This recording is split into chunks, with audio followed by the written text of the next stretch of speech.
Все мы любим снимать видео просто с рук, без штатива. Ну так просто удобно.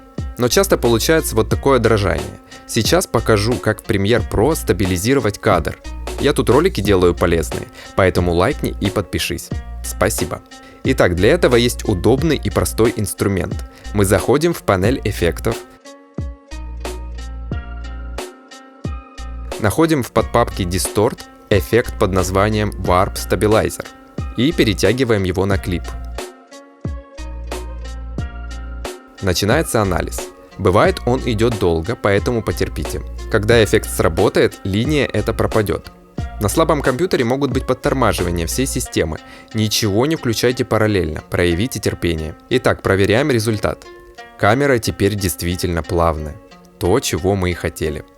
Но смотрите, вы можете столкнуться с такой ошибкой.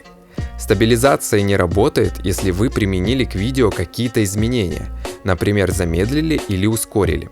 Могу рассказать в следующих роликах, как это исправить. Оставляйте комментарии под этим видео, и я пойму, насколько эта информация актуальна. До новых встреч на канале Coach!